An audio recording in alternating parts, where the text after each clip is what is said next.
बहुत समय पहले की बात है। एक जंगल में बूढ़ा कमजोर बगुला रहा करता था। बगुला इतना कमजोर हो चुका था कि अब उसे शिकार पकड़ने में भी बहुत समस्या उठानी पड़ती थी। एक दिन बगुला एक तालाब के किनारे बैठा हुआ तालाब के अंदर की मछलियों को हसरत भरी नजर से देखे जा रहा था।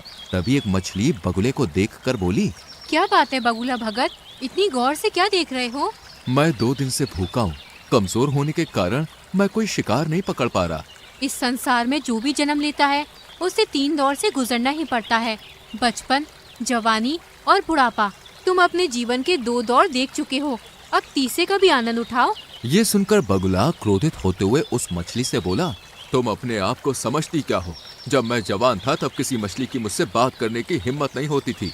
लेकिन अब तुम जवान नहीं हो, अब जवान मैं हूँ। तुम हंसकर मेरा मजाक उड़ा रही हो? तुम इसी काबिल हो बगुले भगत। मैंने तुम्हारे चर्चे अपनी माँ और अपनी दादी से सुने हैं। जब तुम जवान थे तब तुम बहुत ही बुरे स्वभाव के थे।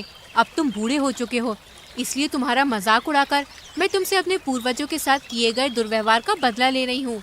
बस इतना बोलकर मछली बगुले का मजाक उड़ाती हुई वहाँ से चली गई। बगुला उदास होकर जाती हुई मछली को देखकर अपने आप से बोला, काश मैं जवान होता तो इस स्वादिष्ट मछली को जरूर खाता। मगर बगुला नहीं जानता था कि इस दृश्य को दूर से एक कबूतर बैठा हुआ देख रहा था। कबूतर तुरंत उड़ता हुआ मीनू मौसी और रानू चिड़िया के पास जा पहुंचा और उन दोनों की ओर देखकर बोला, जब से मैंने बगुले का हाल देखा है तब से तो मुझे बुढ़ापे से डर लगने लगा है। रानू चिड़िया चौंकती हुई बोली, तुम कहना क्या चाहते हो? रानू, आज मैंने तालाब के किनारे एक बूढ़े बगुले को देखा। मैंने देखा कि किस तरह से एक मछली उसके बुढ़ापे का मजाक उड़ाती हुई वहाँ से चली गई। वो बेचारा बगुला 2 दिन से भूखा है। कबूतर की बात सुनकर रानू चिड़िया उदास होती हुई मीनू मौसी की ओर देखकर बोली, मीनू मौसी, क्या हम भी जब बूढ़े हो जाएंगे तो क्या हमारा भी हाल बगुले की तरह होगा? नहीं रानू, ऐसा कुछ नहीं होगा, क्योंकि हम सभी अपने बुढ़ापे का इंतजाम करके चलेंगे। और रहा सवाल उस बगुले का, तो उसके बारे में सुनकर मुझे बुरा लग रहा है, लेकिन कोई भी किसी का ऐसे ही मजाक नहीं उड़ाता। ये सुनकर रानू चौंकती हुई बोली, आप कहना क्या चाहती हैं मीनू मौसी? देखो, कबूतर ने केवल उस बगुले का बुढ़ापा देखा है, क्या पता वो जवानी में कैसा हो। जो भी हो मीनू मौसी, हमें उस बगुले की मदद करनी चाहिए। हम उसकी मदद भला किस प्रकार से कर सकते हैं? हम तो स्वयं कमजोर पक्षी हैं और हम सब शाम तक मेहनत करके बड़ी मुश्किल से स्वयं अपना पेट भर पाते हैं। इतना बोलकर मीनू मौसी वहाँ से चली गई। मगर रानू चिड़िया के दिमाग में बार बार बेचारे उस बूढ़े बगुले का विचार आ रहा था। रानू चिड़िया ऐसी उधेड़ बुन में उड़ती हुई जंगल के दूसरे छोर पर जा रही थी कि तभी उसकी नजर एक चील पर पड़ी। रानू चिड़िया ने देखा कि उस चील के इर्द गिर्द बहुत सारे पक्षी गोल घेरा बनाए हुए बैठे थे। अरे ये चील तो हमारे जंगल की नहीं लगती, और ये सारे पक्षी इस चील के सामने सम्मान पूर्वक क्यों बैठे हुए हैं? मुझे जाकर पता करना चाहिए। रानू चिड़िया उड़ती हुई उस चील के पास पहुंच गई और वहां बैठे हुए काले कौवे से बोली, काले कौवे, आखिर हमारे जंगल के सारे पक्षी इस चील के सामने क्यों बैठे हुए हैं? और ये चील तो हमारे जंगल की नहीं लगती। रानू, ये कोई मामूली चील नहीं है, बल्कि चमत्कारिक और विचित्र चील है, जो दूसरे जंगल से भ्रमण करती हुई यहाँ तक आई है। कुछ दिनों बाद ही यहाँ से चली भी जाएगी। जितने भी पक्षी यहाँ मौजूद हैं, उनकी कोई ना कोई समस्या है।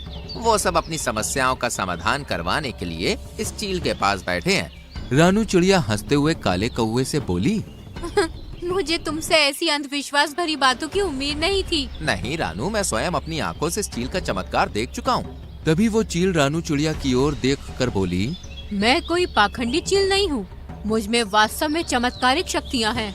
मैं कैसी मान लूँ? तो फिर तुम मुझे बताओ, तुम क्या देखना चाहती हो? कि तुम्हें विश्वास हो जाए कि मैं एक चमत्कारिक चील हूँ। हमारे जंगल में एक बगुला बूढ़ा हो चुका है। बूढ़े होने की वजह से बेचारा वो शिकार नहीं कर पा रहा है। उसे कई कई दिन तक भूखा रहना पड़ता है और जंगल के प्राणी उस बेचारे बगुले का उसके बुढ़ापे का मजाक उड़ाकर चले जाते हैं। अगर तुम वास्तव में चमत्कारिक चील हो तो फिर तुम कुछ ऐसा करके दिखाओ कि वो बगुला दोबारा जवान हो जाए। रानू चिड़िया की बात सुनकर चील रहस्यमय अंदाज में रानू चिड़िया से बोली, हमें प्रकृति के नियमों के खिलाफ नहीं जाना चाहिए। जो एक बार बूढ़ा हो चुका है उसे बूढ़ा ही रहने दो। तुम प्रकृति के नियमों को समझती नहीं हो। कहीं ऐसा न हो कि तुम्हें बाद में पछताना पड़े और दोबारा मेरे पास आना पड़े। सीधे सीधे ये क्यों नहीं कहती कि तुम एक पाखंडी चील हो और झूठ बोलकर यहाँ के पक्षियों को भ्रमित कर रही हो? रानू चिड़िया की बात सुनकर चील क्रोधित होती हुई बोली, ठीक है, अगर तुम यही चाहती हो तो यही सही।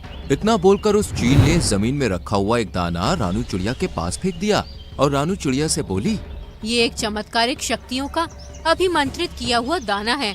जाओ जाकर इस दाने को उस बगुले को खिला दो। वो बगुला जवान हो जाएगा, उसके अंदर जवानी जैसी ही शक्तियाँ आ जाएंगी।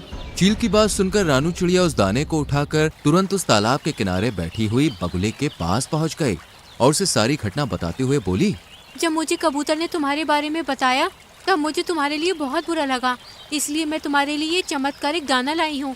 तुम जैसे ही इस दाने को खाओगे दोबारा जवान हो जाओगे, फिर तुम्हें भूखा नहीं रहना पड़ेगा और ना ही कोई तुम्हारा मजाक उड़ाएगा।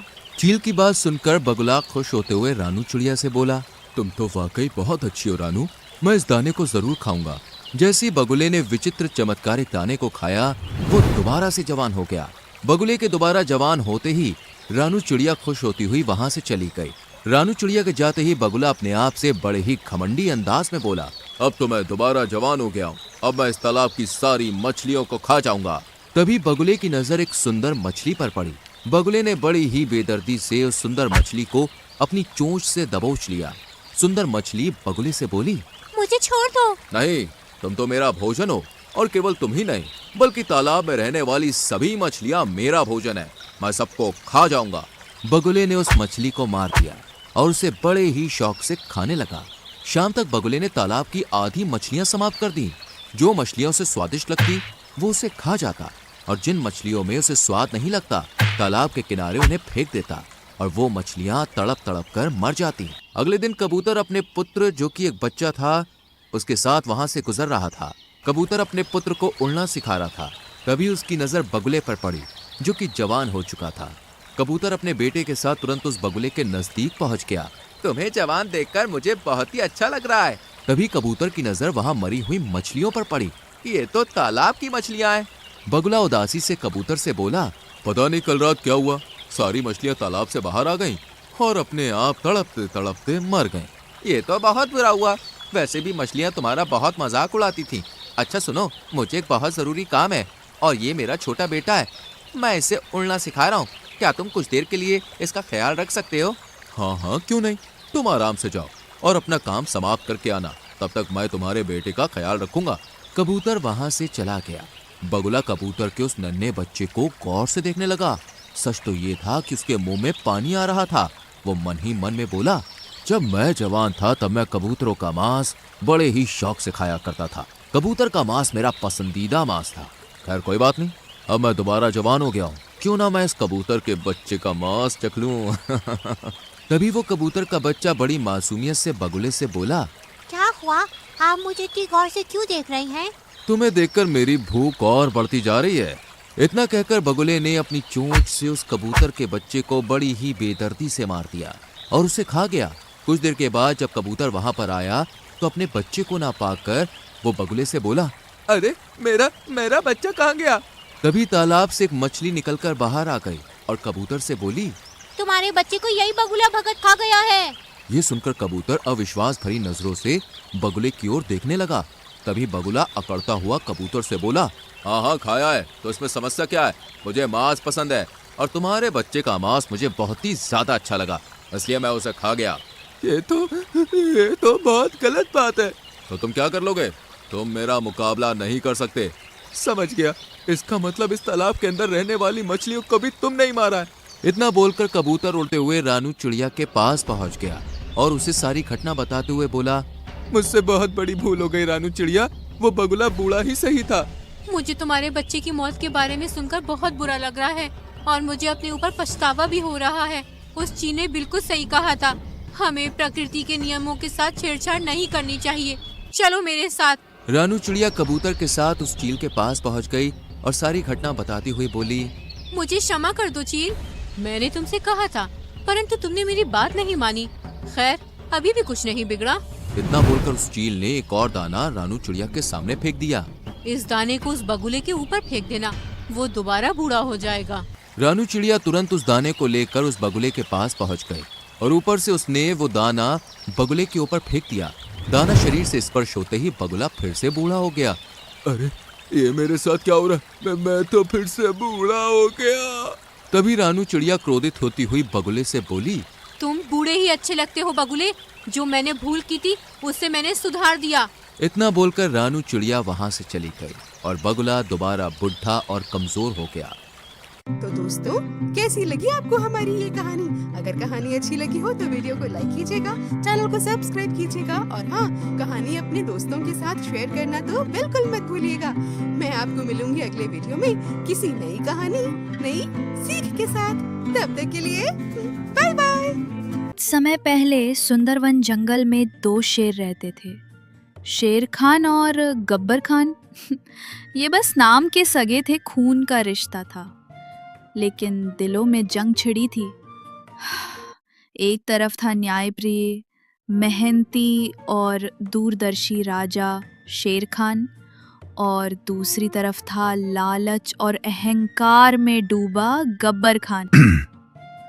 सुन लो सुंदरवन के सभी जीव जंतु, यह इलाका शेर खान का है और यहाँ के नियम भी शेर खान के होंगे।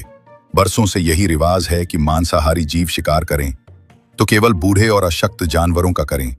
कभी भी जवान और सक्षम जीव पर पंजा उठाने की भूल मत करना, वरना सजा ऐसी मिलेगी कि आने वाली पीढ़ियां भी याद रखेंगी। हमारा जंगल तभी फल फूल सकता है जब हर प्रजाति सुरक्षित हो। महाराज, मैं हूँ बंटी चूहा। अगर मेरी बात सुनने की इजाजत दे तो मैं कुछ बोलूं? कही बंटी चूहा, कहना क्या चाहते हैं आप? खुलकर बताइए। महाराज, शाकाहारी जीवों की हालत दिन ब दिन खराब होती जा रही है। जंगल की जो जमीन अनाज उगाने लायक थी, उस पर तो आपके भाई गब्बर खान का कब्जा है। बाकी जमीन इतनी बंजर है कि चाहे जितनी मेहनत करें, पेट भरने लायक अनाज नहीं मिलता। महाराज, आज तो किसी तरह गुजर बसर हो रही है, लेकिन आने वाले दिनों में भूख हमारा सबसे बड़ा दुश्मन होगी। बंटी, तुम्हारी बात गंभीर है, लेकिन हर मुद्दे का हल एक ही दिन में नहीं निकलता। आज के लिए इतना कहता हूँ, जितना है उसमें सब गुजारा करो। कल का सूरज नई उम्मीद लेकर आएगा। हम इस पर विचार करेंगे और कोई भी अन्याय, चाहे वो मेरा भाई ही क्यों ना करे, बर्दाश्त नहीं होगा। शेर खान इतना बोलकर चला जाता है और उधर गब्बर खान। क्यों रे भेड़िया, इस बार जनगणना का क्या हाल है? कितने शाकाहारी जीव बचे हैं मेरे इलाके में? महाराज, बस एक ही परिवार बचा है, मेमना रानी और उसका छोटा बच्चा। बाकी तो आपके शिकार में सब खत्म हो गए। सिर्फ 1 महीने में ही आपके इलाके में शिकार ढूंढना भी मुश्किल हो जाएगा। ये क्या बोल रहा है तू? अगर शिकार ही नहीं रहेगा तो हम खाएंगे क्या? भूखे मर जाएं क्या हम? महाराज, यही तो आपको पहले सोचना चाहिए था।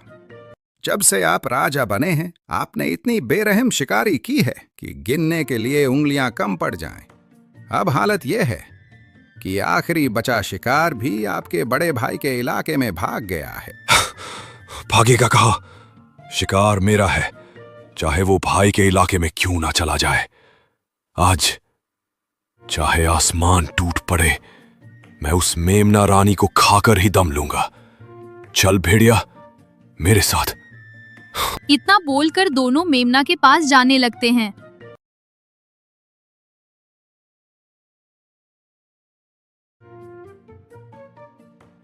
महाराज, यही है शेर खान का इलाका।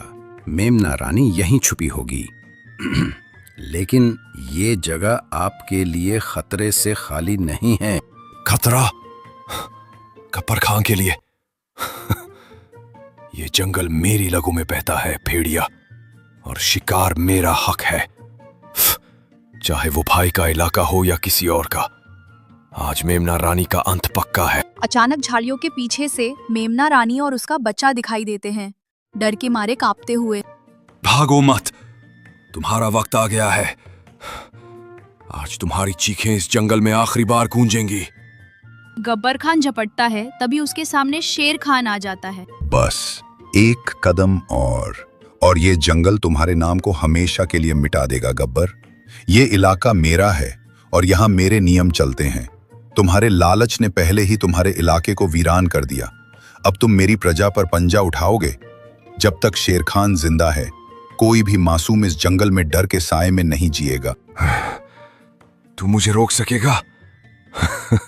तू सिर्फ अपनी प्रजा का राजा है, मैं इस पूरे जंगल का शेर हूं। मेरा शिकार मुझसे छीनने की हिम्मत कैसे हुई तुझ में?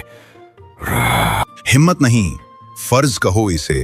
राजा वो नहीं जो ताकतवर हो, राजा वो है जो कमजोर को भी उतना ही जीने का हक दे जितना खुद जीता है। अगर तुझे भूख लगी है तो मैं तुझे शिकार दूंगा, लेकिन इस मेमना रानी को एक बाल भी बांका नहीं होने दूंगा। ठीक है भाई, आज तेरे इलाके का कानून मान लेता हूं, लेकिन याद रख, जंगल के हर कोने में तू नहीं होगा, और जब मैं अकेला शिकार देखूंगा कोई नहीं आएगा उसे बचाने। गब्बर खान मुड़ के चला जाता है। शेर खान मेमना रानी और उसके बच्चे को अपनी सुरक्षा में लेकर जंगल के अंदर ले जाता है। रात का समय, गब्बर खान का अड्डा। आधा चांद आसमान में है, चारों ओर अंधेरा और ठंडी हवा। गब्बर खान गुफा के पास बैठा है, उसकी आंखों में लाल चमक। भेड़िया पास में खड़ा है, डर और उत्सुकता के बीच। भेड़िया, आज की हार मैं भूला नहीं। शेर खान ने सबके सामने मेरी इज्जत मिट्टी में मिला दी, लेकिन जंगल में ताकतवर वही नहीं होता जो सीधे पंजा मार दे। ताकतवर वो होता है जो दुश्मन के किले को अंदर से गिरा दे। महाराज, आपका क्या मतलब है? मतलब ये कि अब हम शेर खान के इलाके में ऐसे बीज बोएंगे जो उसकी प्रजा को उसी के खिलाफ कर दें।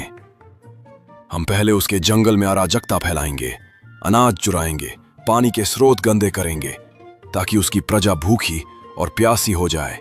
फिर जब लोग उसके फैसलों से नाराज होंगे तो मैं आऊंगा उनके लिए मुक्तिदाता बनकर।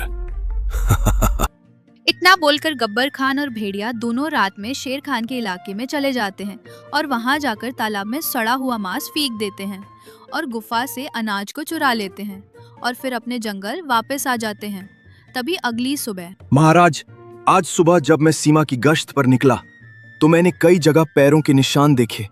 वो हमारे इलाके के नहीं हैं। ऐसा लगता है कि कोई रात के अंधेरे में आया, चोरी की और फिर वापस चला गया। ये सिर्फ पानी और अनाज की कमी का मामला नहीं है महाराज, ये किसी बड़े षड्यंत्र की शुरुआत है। मैंने अपने कानों से सुना है महाराज। पिछली रात पहाड़ी के पार कुछ अजनबी भेड़ियों की बातें हो रही थी।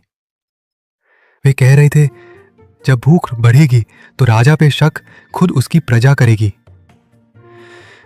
ये शब्द मुझे बेचैन कर रहे हैं। महाराज, हमें जल्दी कुछ करना होगा, वरना भूख और डर हमारी एकता को तोड़ देंगे।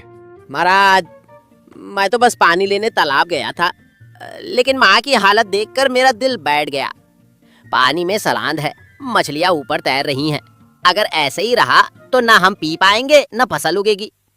मुझे तो लगता है कि ये काम किसी अंदर के गद्दार का भी हो सकता है जो दुश्मन का साथ दे रहा है। महाराज, मैं आपसे एक बात साफ साफ कहूंगी, ये काम सीधा साधा नहीं है। ये योजना किसी ऐसे के दिमाग से निकली है जो हमें अंदर से कमजोर करना चाहता है। गब्बर खान के पंजे सीधे हमारे इलाके तक नहीं पहुंच सकते, लेकिन उसकी चालाकी जरूर पहुंच सकती है। अगर आप कहें तो मैं रात में गुप्त रूप से उसके इलाके में जाकर पता लगा सकती हूँ कि वो क्या साजिश रच रहा है। तुम सब मेरे परिवार हो और इस जंगल के रखवाले भी। अर्जुन, तुम सीमाओं की चौकसी दोगुनी कर दो। भीम, तुम अपनी ताकत से पानी के तालाब को साफ करने में मदद करो। गोविंद, तुम गांव-गांव घूमकर सबको हौसला दो ताकि डर फैलने न पाए। और चपला, तुम मेरी आंख और कान बनकर गब्बर के इलाके में जाओ और सच लेकर लौटो। अगर गब्बर ने सच में ये वार किया है तो अगली लड़ाई जंगल की सबसे बड़ी लड़ाई होगी। के सन्नाटे में लोमड़ी चपला शेर खान के आदेश पर गब्बर खान के इलाके की ओर बढ़ रही थी। उसके हल्के हल्के कदम सूखी पत्तियों को भी आवाज नहीं करने देते थे। आज उसका हर सांस, हर नजर मौत के साए में थी। मुझे सावधान रहना होगा। गब्बर के इलाके में जैसी आवाज भी मौत बुला सकती है, लेकिन सच जानना जरूरी है ताकि शेर खान और हमारा जंगल बच सके। गब्बर खान का अड्डा। काली गुफा के पास में गब्बर और भेड़िया धीमे स्वर में बातें कर रहे हैं। चपला पेड़ के पीछे छुप जाती है। भेड़िया, पहला वार कामयाब रहा। शेर खान की प्रजा भूखी और प्यासी है। अगला कदम ये होगा कि उनके बीच झगड़े करवाओ। अनाज और पानी के लिए लड़ाई होगी, और जब राजा अपनी प्रजा को काबू में नहीं रख पाएगा तब मैं आऊंगा उन्हें बचाने के नाम पर। महाराज, लेकिन अगर शेर खान को शक हो गया तो? शक से क्या होगा? जब तक उसके अपने लोग उस पर भरोसा खो देंगे वो कुछ नहीं कर पाएगा। याद रख भेड़िया, शेर को हराने के लिए उसके पंजे नहीं, उसके दिल पर वार करो। चपला ये सुनकर हैरान रह जाती है। उसके कान खड़े हो जाते हैं, लेकिन तभी पास में एक सूखी टहनी टूट जाती है और हल्की सी आवाज गूंजती है। महाराज, कुछ आवाज आई? कौन है वहाँ? चपला तेजी से झाड़ियों में से निकलकर अंधेरे में गायब हो जाती है। गब्बर और भेड़िया उसका पीछा करने की कोशिश करते हैं, लेकिन वो लोमड़ी की फुर्ती से बच निकलती है। और अगली सुबह। महाराज, मैंने सब सुन लिया है। गब्बर खान हमारी प्रजा को आपसे अलग करना चाहता है। वो भूख, प्यास और झगड़े फैलाकर आपको कमजोर बनाना चाहता है और फिर खुद राजा बनना चाहता है। तो अब समय आ गया है गब्बर की चाल का जवाब उसी की चाल से देने का।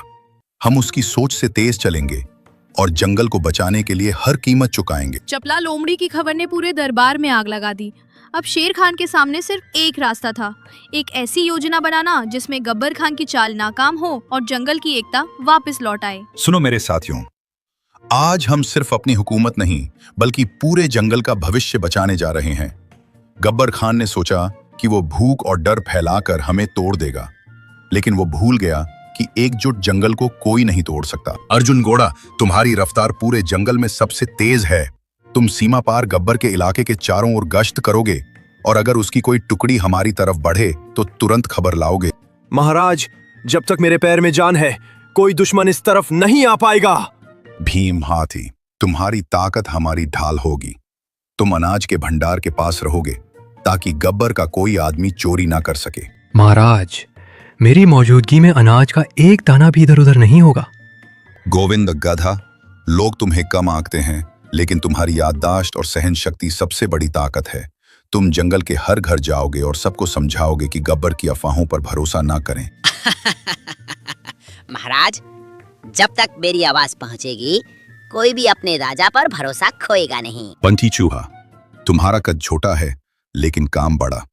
तुम गब्बर के अड्डे के अंदर घुसकर उसकी खाने पीने की चीजें कुतर दोगे ताकि उसकी टोली कमजोर हो जाए। समझ जाइए महाराज, अब गब्बर को दांत दिखाने से पहले दांत साफ करने पड़ेंगे। और चपला, तुम्हारा काम सबसे मुश्किल है। तुम गब्बर के बीच फूट डालोगी। भेड़िए को यकीन दिलाओ कि गब्बर उसे धोखा देने वाला है और जब उनके बीच लड़ाई होगी हम वार करेंगे। महाराज, गब्बर को नहीं पता कि खेल अभी शुरू हुआ है। योजना बन चुकी थी। अब ये सिर्फ ताकत की लड़ाई नहीं थी, ये थी दिमाग, हिम्मत और एकता की परीक्षा। जंगल की सांसें तेज हो चुकी थी क्योंकि गब्बर खान को खबर तक नहीं थी कि शेर खान ने मोर्चा संभाल लिया है। भेड़िए, आज मेमना मेरे पंजे से नहीं बच पाएगा। जो भी सामने आए उसे रौंद देना। महाराज, रास्ता साफ है लेकिन लगता है कोई हमें देख रहा है। कुछ भी नहीं होगा अब होगी तो सिर्फ मौत, वो भी शेर खान की। चलो। चलो, पहले उसके सूखे मांस के बोरे में छेद कर देता हूँ, फिर उसके पानी के घड़े में भी। अब देखता हूँ कितने दिन ताकत में रहता है। इधर हाथी और लोमड़ी गब्बर खान के सामने आ जाता है। रास्ता बंद है। अगर एक कदम भी आगे बढ़ाया तो सीधा आसमान में उछाल दूंगा। हज्जा हाथी, वरना तेरे कान फाड़ दूंगा। कोशिश करके देख ले। हाँ, भेड़िए, सुना है गब्बर खान तुम्हारे हिस्से का शिकार खुद खाने वाला है। तुम उसके लिए सिर्फ नौकर हो। क्या वो मुझे धोखा देगा? सोच ले। अभी मेमना तेरे पंजे में आ सकता है, वरना गब्बर सब खा जाएगा। महाराज शेर खान, गब्बर जंगल में प्रवेश कर चुका है।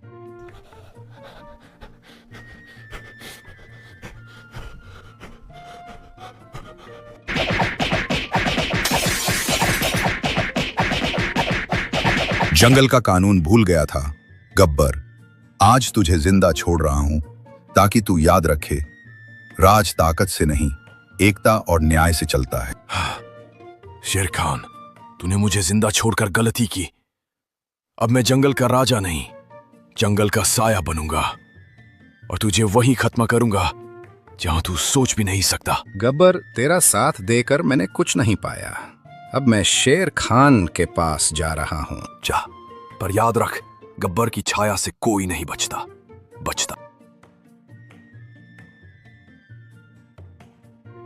इस जंगल में कोई भी राजा नहीं है, राजा सिर्फ न्याय है। और न्याय कहता है जो प्रकृति से विश्वासघात करे उसकी जगह यहाँ नहीं। तो दोस्तों, इस तरह शेर खान गब्बर खान को एक और जिंदगी जीने का मौका देता है और फिर सुंदरवन फिर से शांत हो गया। मेमना रानी अब बड़ी होकर जंगल की रक्षक बनी। बंटी, चपला, अर्जुन और भीम सब अपने अपने काम में लग गए।